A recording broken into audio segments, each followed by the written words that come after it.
You know that feeling that comes from knowing you have something to do that is going to be a massive and challenging undertaking, but you have a very short amount of time to do it in, so you just tell yourself that it'll be fine when you know deep down that you'll be driven to the brink of madness and physical incapacity? I'm Sierra, one half of the Laird Sisters, and I am here today alone because when I am creating costumes, it becomes a sort of Jekyll and Hyde situation that drives everyone, even the most stalwart of souls, even my own sister, running for safety. When Caitlin and I came up with the idea to do a White Christmas medley, link in the description and magically floating above my head now, my mind immediately went to the pink dress that Vera Ellen wears in what is arguably one of the best dance duets in cinematic history, The Best Things Happen While You're Dancing. We grew up watching White Christmas every year, and it is the quintessential pink princess dress, and I have wanted it for my entire life. So I started delving into how to make it, and unfortunately couldn't find any pre-existing patterns online, but I did find a pattern for the blue dresses that the sisters wear in the number, sisters, so I thought, 2 dresses, not bad. But then I remembered that while Caitlin and I are very close, we can't both fit into one dress at the same time. At least not when we're supposed to be dancing, which is how I ended up putting myself in the situation of making 4 vintage, movie-accurate dresses in 1 week. Like any professional, I began this endeavor by watching the dance videos over and over because they're just so damn beautiful, and then I took screenshots of every moment I thought would be helpful in deconstructing how the pink dress was made. After much contemplation, I decided to start with making the blue dresses, which was absolutely the right idea because I got to go through the process twice with making it true to the pattern before trying to mess with stuff.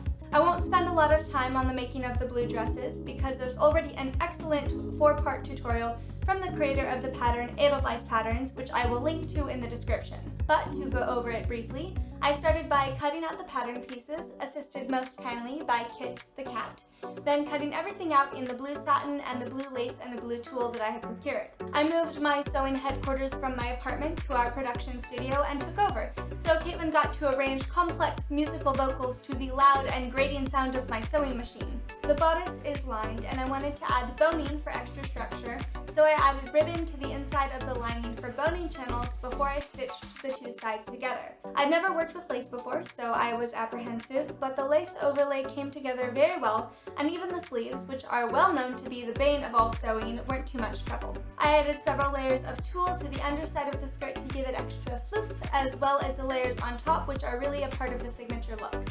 The zipper behaved as well, thank the goddess, and it fit Caitlin perfectly, so I highly recommend having a sister that is almost your exact size in every proportion to fit things on while you're sewing. So handy. 1 done! Now just to do it all again. Lining, ribbon, boning, lace, sleeves, skirt, zipper. At this point, I was pretty sick of looking at blue and quite excited to start looking at pink, fool that I was. Once again, I cut out all the fabric, which was both more time-consuming and more difficult due to many skirt layers and the fact that chiffon is a fabric that deserves its own special place in hell. At this point, we're really approaching the deadline for when these need to be done, so I start foregoing sleep and apologize in advance to everyone around me for what I may or may not say or do in the coming days. The fabric cut out, I stitch all the bodice pieces together for the outside layer and the lining, and I'm sewing both dresses simultaneously now, which I actually do recommend for efficiency if you ever find yourself in the position of having lied to yourself about what is physically possible in this time-space reality. So I sew on ribbon for 1, sew it on for the 2nd, add boning to 1, add it to the 2nd, and at 4 a.m. the base bodices are finished 2 days before I need the dresses to be completely done. Actually, it was 1 day, but we pushed filming back to avoid a mental breakdown.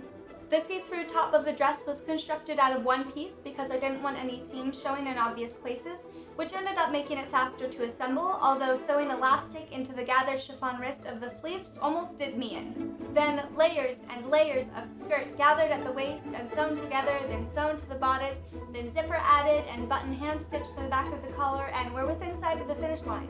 So the day that we're supposed to start filming, I'm on the ground frantically evening out the bottoms of the skirts. Oh, and did I mention we were trying to film this outside before a week-long rainstorm was due to hit because there's nothing like some extra pressure, and we finally get in the dresses, get our hair and makeup done, and start walking to location as we feel the first drops of rain begin to hit. So we huddle under an awning to wait to get picked up and end up filming in a very lovely indoor location instead, and I have to say I'm happy with how everything turned out.